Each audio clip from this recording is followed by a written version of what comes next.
Welcome to student success by JS Dhanju.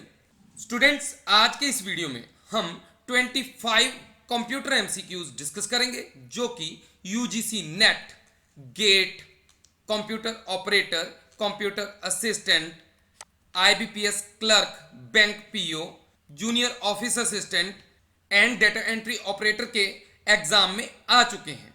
और इसके साथ साथ उन्हीं क्वेश्चन से रिलेटेड जितने भी क्वेश्चंस कॉम्पिटिटिव एग्जाम्स में रिपीट होते हैं वो सारे क्वेश्चंस हम इस वीडियो में डिस्कस करेंगे। Let's start with first question.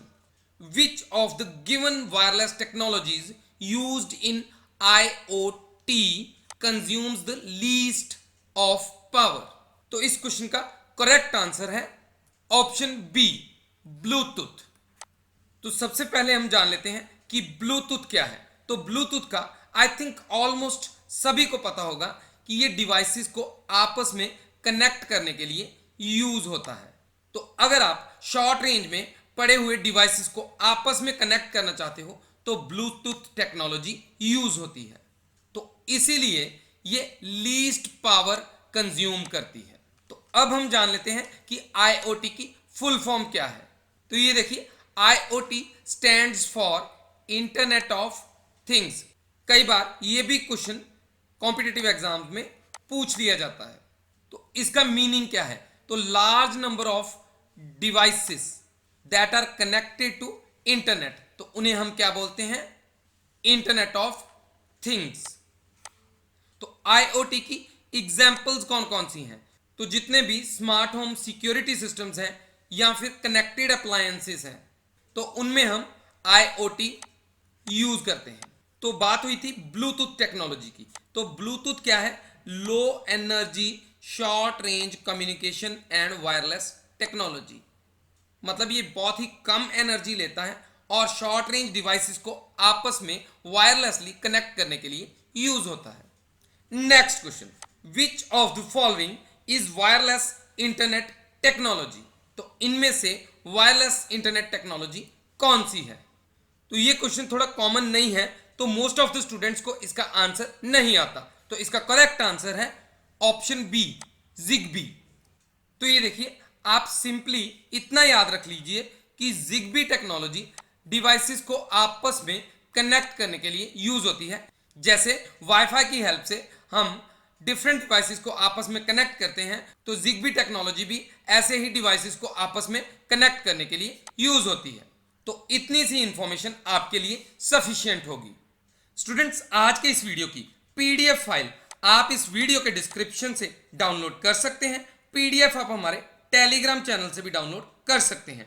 Telegram channel का लिंक मैं आपको इस वीडियो के डिस्क्रिप्शन एंड कमेंट बॉक्स में मेंशन कर दूंगा। स्टूडेंट्स, एक चीज जो मैं अपने हर लेक्चर में आप सबको बोलता हूं कि कभी भी आपने आज का काम कल पे नहीं डालना। जो इंसान आज का काम कल पे डालता है वह लाइफ में कभी ग्रो नहीं कर सकता। सो अगर आपने यह डिसाइड किया है कि मैंने यह काम करने के बाद ही सोने जाना है तो आप उस काम को करने के बाद ही सोने जाओ। इससे आपकी लाइफ में बहुत बड़ा चेंज आएगा और आप स्टेप बाय स्टेप सक्सेस की ओर बढ़ते चले जाओगे। तभी तो कहते हैं मंजिल उन्हीं को मिलती है जो निरंतर चलते हैं, because consistency is the key to success. Next question, which of the following protocol is used to transfer files from server to client and vice versa? Means इनमें से कौन सी टेक्नोलॉजी है जो सर्वर से क्लाइंट तक डेटा को transfer करती है और क्लाइंट से सर्वर तक डेटा को अगेन ट्रांसफर करती है? तो इसका करेक्ट आंसर है ऑप्शन बी, FTP। तो सबसे पहले हम जान लेते हैं कि FTP की फुल फॉर्म क्या होती है। तो FTP की फुल फॉर्म होती है फाइल ट्रांसफर प्रोटोकॉल। तो जैसे ये नेम से ही पता चल रहा है कि वो प्रोटोकॉल जो फाइल्स को ट्रांसफर करने के लिए यूज होती है उसे हम फाइल ट्रांसफर प्रोटोकॉल बोलते हैं। तो ये देखिए, ये है एक क्लाइंट और ये है एक सर्वर। चाहे क्लाइंट से सर्वर तक डेटा जाए या सर्वर से डेटा क्लाइंट तक आए तो ये प्रोटोकॉल दोनों कामों के लिए यूज होगी। जब क्लाइंट से सर्वर तक डेटा जाता है तो उसे हम बोलते हैं अपलोडिंग, और जब सर्वर से डेटा क्लाइंट तक आता है तो उसे हम बोलते हैं डाउनलोडिंग। तो इसकी एक एग्जांपल मैं आपको दे देता हूं। जैसे आपने कोई भी इमेज वेबसाइट से डाउनलोड की तो तब भी फाइल ट्रांसफर प्रोटोकॉल यूज होगी, और जब आप किसी को ईमेल करते हो तो आप ईमेल की हेल्प से कुछ पिक्स को अपलोड करते हो तो वो सर्वर पे जाती हैं, तो तब भी फाइल ट्रांसफर प्रोटोकॉल यूज होती है। Next question, the interactive type of multimedia is known as, तो इसका करेक्ट आंसर है ऑप्शन ए, हाइपर मीडिया। बहुत सारे स्टूडेंट्स इन दोनों ऑप्शंस में कंफ्यूज होते हैं, animated media and hyper media, लेकिन इसका आंसर हाइपर मीडिया है। तो पहले हम जान लेते हैं कि इंटरैक्टिव मीडिया क्या होता है। तो इंटरैक्टिव मीडिया का मतलब होता है कि जब हमने कोई इनपुट दी तो वो इनपुट जो है वो आउटपुट पे इफेक्ट करे, तो इसे हम बोलते हैं इंटरैक्टिव मीडिया। तो ये है मल्टीमीडिया। इंटरैक्टिव मीडिया मल्टीमीडिया से रिलेटेड है। तो मल्टीमीडिया में क्या क्या आता है? Audio, text, video, animation, graphics. तो ये देखिए, ये क्वेश्चन भी इसी क्वेश्चन से कुछ रिलेटेड है। Interactive combination of text, graphics, images, audio, video etcetera is known as, तो इसका करेक्ट आंसर है ऑप्शन सी, मल्टीमीडिया।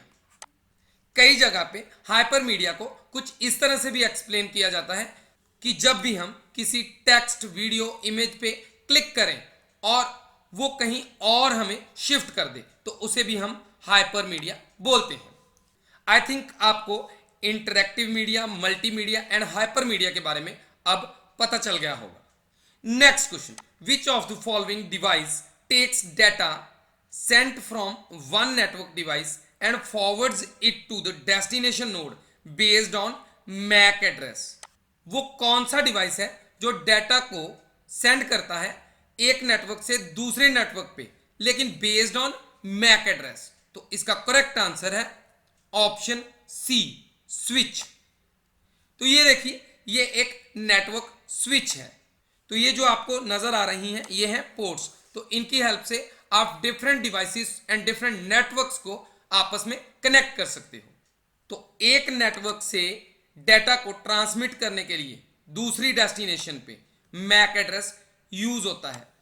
तो जब भी मैक एड्रेस की हेल्प से डेटा एक जगह से दूसरी जगह पे पहुंचाया जाएगा तो वो किसकी हेल्प से पहुंचाया जाएगा?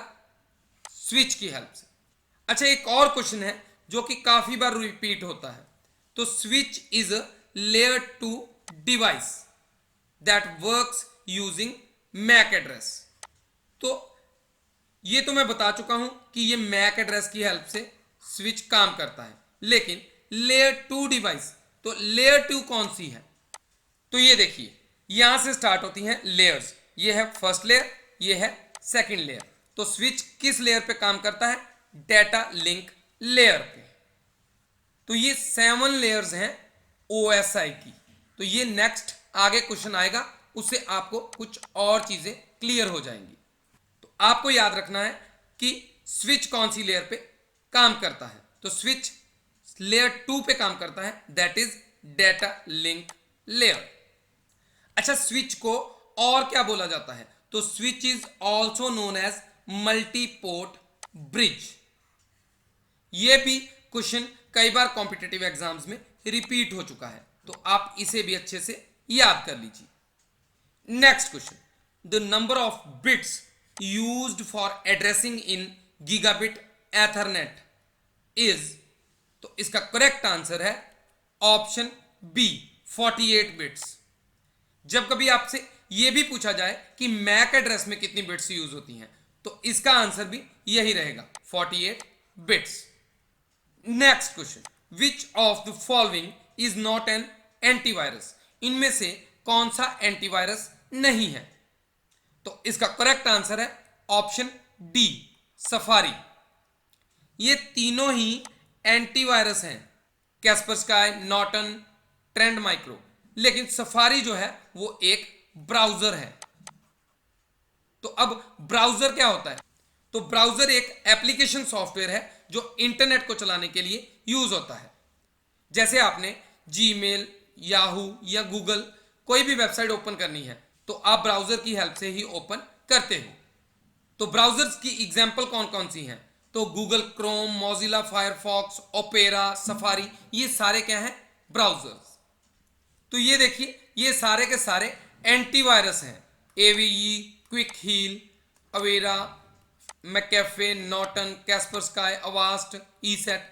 तो एंटीवायरस किस पर्पस के लिए हम यूज करते हैं? तो जब हमारे कंप्यूटर में कोई वायरस आ जाता है तो उन्हें रिमूव करने के लिए हम एंटीवायरस सॉफ्टवेयर यूज करते हैं। Next question, in case of cables UTP stands for.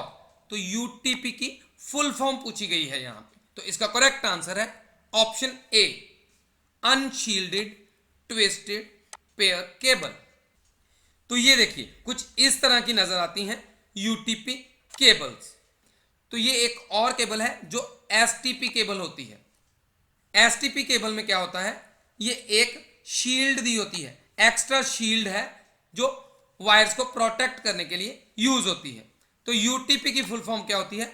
Unshielded twisted pair cable. तो अगर आपसे ये पूछ लिया जाए कि एसटीपी की फुल फॉर्म क्या होती है, तो एसटीपी की फुल फॉर्म होती है shielded twisted pair cable. Next question, how many layers are in the OSI reference model. ये बहुत ही आसान क्वेश्चन है, तो इसका करेक्ट आंसर है ऑप्शन डी, 7 लेयर्स। ये देखिए, जैसे मैंने अभी बताया था आपको कि ओएसआई मॉडल में कितनी लेयर्स होती हैं? 7 लेयर्स। तो यहां से सीक्वेंस शुरू होता है 1 2 3 4, तो इसी तरह से ये लास्ट तक 7 लेयर्स। तो ये जो फर्स्ट से थर्ड लेयर्स हैं तो इन्हें हम बोलते हैं हार्डवेयर लेयर्स, और ये जो ऊपर वाली 3 लेयर्स हैं इन्हें हम बोलते हैं सॉफ्टवेयर लेयर्स। ट्रांसपोर्ट लेयर को हम हार्ट ऑफ ओएसआई लेयर भी बोलते हैं। ये ट्रांसपोर्ट लेयर जो है वो एंड टू एंड ट्रांसमिशन के लिए भी यूज होती है।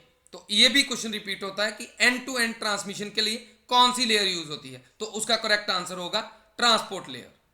तो कुछ स्टूडेंट्स को इन्हें याद करना बहुत टफ हो जाता है, तो आप कोई ना कोई हिंट ले सकते हो जिससे आप इसे याद कर पाओ। जैसे मैंने यहां पे लिख दिया पी डी, तो ऐसे ही P D then P A, P D P A and बीच में आ गया एन टी एस।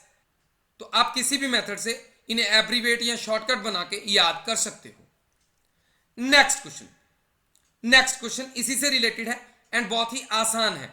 तो अगर आपको वो 7 लेयर्स पता है तो इसका आंसर तो ऑटोमेटिकली आपको आ ही जाएगा। Which statement is true? तो इसका करेक्ट आंसर है option B, application layer is the top most layer of OSI reference model.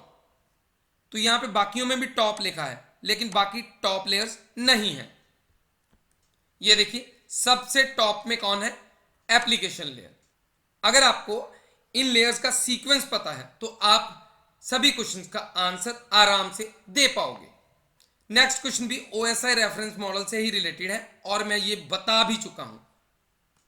Which of the following layer of OSI reference model is called end to end layer. तो अभी मैंने बताया and to end layer कौन सी होती है, तो इसका correct answer होगा ऑप्शन डी, ट्रांसपोर्ट लेयर। तो ट्रांसपोर्ट लेयर को और हम क्या बोलते हैं? Heart of OSI reference model. Next question, which of the following super computer is the fastest super computer. इन सभी में से फास्टेस्ट सुपर कंप्यूटर कौन सा है? तो इसका करेक्ट आंसर है ऑप्शन ए, सनवे ताइहू लाइट। अब बात करते हैं कि सुपर कंप्यूटर क्या होता है। तो सुपर कंप्यूटर एक ऐसा कंप्यूटर है जिसकी परफॉर्मेंस जनरल कंप्यूटर से बहुत ही हाई होती है।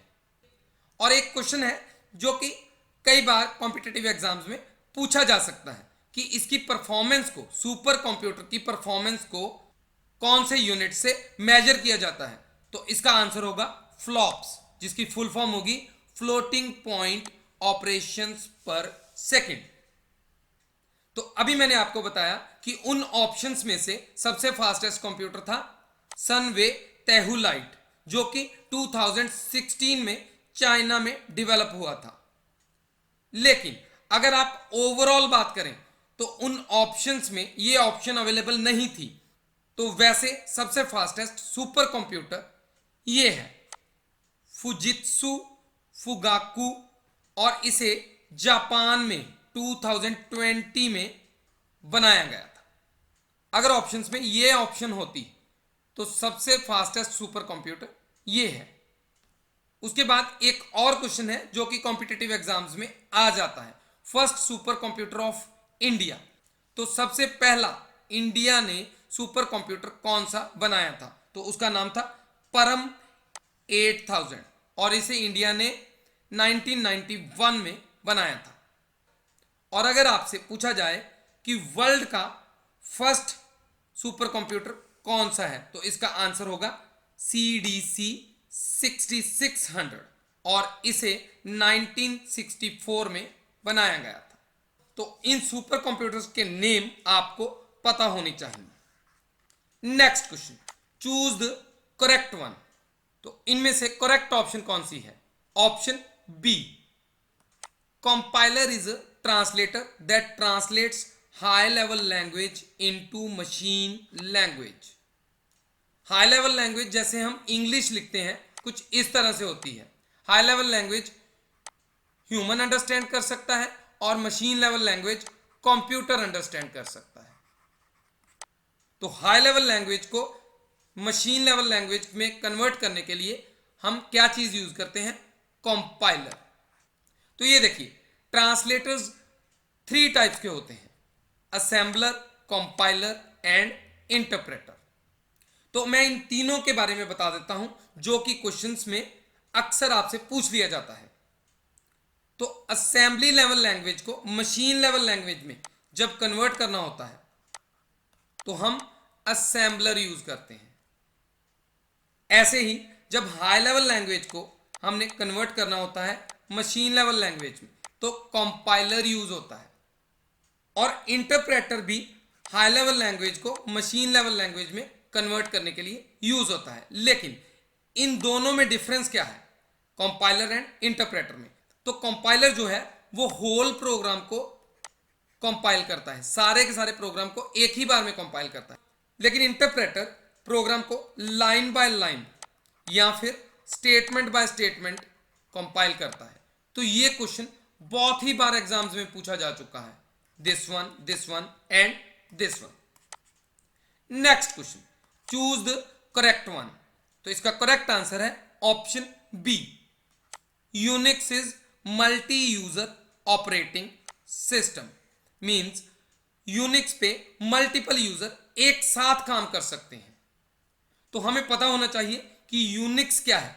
तो यूनिक्स एक ऑपरेटिंग सिस्टम है, ओएस है, जैसे विंडोज होता है। सिमिलरली यूनिक्स भी एक ऑपरेटिंग सिस्टम है। तो यूनिक्स पे मल्टीपल यूजर्स एक साथ काम कर सकते हैं, यह भी बहुत ही इंपॉर्टेंट है। अब बात आती है कि यूनिक्स की फुल फॉर्म क्या होती है। तो यूनिक्स को जब डेवलप किया गया था तो उसका नेम UNIC रखा गया था। तो इसकी फुल फॉर्म क्या है? यूनिप्लेक्स्ड इंफॉर्मेशन कंप्यूटिंग सिस्टम। लेकिन बाद में इस नेम्स को बदल के यूनिक्स रख दिया गया, UNIX। तो यह भी क्वेश्चन आपको कॉम्पिटिटिव एग्जाम्स में पूछा जा सकता है कि यूनिक्स की फुल फॉर्म क्या होती है या फिर यूनिक्स का ओल्ड नेम क्या है। तो फुल फॉर्म यह है और ओल्ड नेम UNIC है। Next question, which statement is true? तो इसका करेक्ट आंसर है option A, Linux is an open source operating system. जैसे विंडोज ऑपरेटिंग सिस्टम है या फिर अभी मैंने आपको बताया कि यूनिक्स ऑपरेटिंग सिस्टम है, वैसे ही लिनक्स भी ऑपरेटिंग सिस्टम है। तो लिनक्स एक ओपन सोर्स सॉफ्टवेयर है। तो अब बात आती है कि ओपन सोर्स सॉफ्टवेयर क्या होते हैं। तो ओपन सोर्स सॉफ्टवेयर वो होते हैं जिनमें आप अपने अकॉर्डिंग चेंजेस कर सकते हो और आप उसमें चेंजेस करके किसी को भी डिस्ट्रीब्यूट भी कर सकते हो। तो आपके पास पूरे के पूरे राइट्स कॉपीराइट होल्डर ने दिए होते हैं। Next question, EDI stands for, तो इसका करेक्ट आंसर है option D, electronic data interchange. Electronic data interchange term कहां से आई? तो ये टर्म ई कॉमर्स की है। E commerce means electronic commerce. तो जब भी हम डेटा को इलेक्ट्रॉनिकली ट्रांसमिट करते हैं तो तब हम बोलेंगे electronic data interchange. Next question, an electronic device which is use to provide a constant voltage output to a load at its output terminals irrespective of any change fluctuation in the input is known as। वो कौन सा device है जो आपको constant voltage output provide करता है और कोई भी फ्लक्चुएशन नहीं होती? तो इसका करेक्ट आंसर है ऑप्शन बी, स्टेबलाइजर। तो स्टेबलाइजर क्या होता है?